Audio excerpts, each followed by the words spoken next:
Emergency recovery, emergency recovery, emergency recovery. MRH 90 has declared a single engine failure. Stand by for emergency recovery. Crash on deck, crash on deck, crash on deck, crash on 6th spot. Crash stop ventilation, Pier B, 6 nil weapons.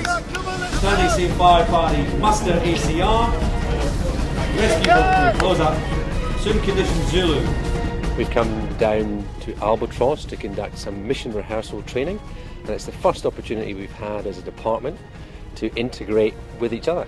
So that's the AVNs, the Aviation Support Category Handlers on the flight deck, the Air Engineering Department maintenance team is visiting aircraft team, plus your command team if you like, so the flying controllers, your air traffic controllers, looking at voice procedures, looking at how we all work in our individual spaces and just bringing it all together. So the facility is used specifically to manoeuvre aircraft around and replicate the idea of bringing an aircraft from the hangar onto the aircraft lift, then up onto the flight deck and then moving them forward onto the spots. The LHD brings a new capability the like of which we haven't seen since HMAS Melbourne some 32 years ago. As aircraft handlers, our role is to crash rescue firefight, and we're here to move the aircraft up and around the ship from the hangar, from the lower deck down the hangar up to the flight decks and back down again. My previous careers in the Air Force, I had some aviation experience, but seeing it on board a ship of this size, it's still not that much of a large area when you think about the amount of aircraft that we're eventually capable of taking on board this flight deck.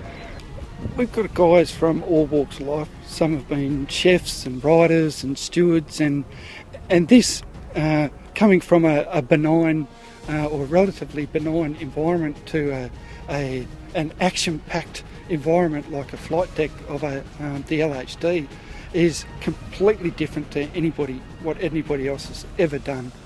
We've really got to be well trained, and everything all put together can be a very, very busy environment.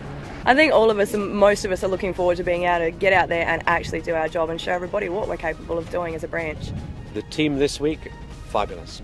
All they want to do is to get on board and get onto that flight deck and start to do what they want to do best, which is to move aircraft around and be there to safeguard flying operations and pilots like myself, allowing us to conduct aviation safely.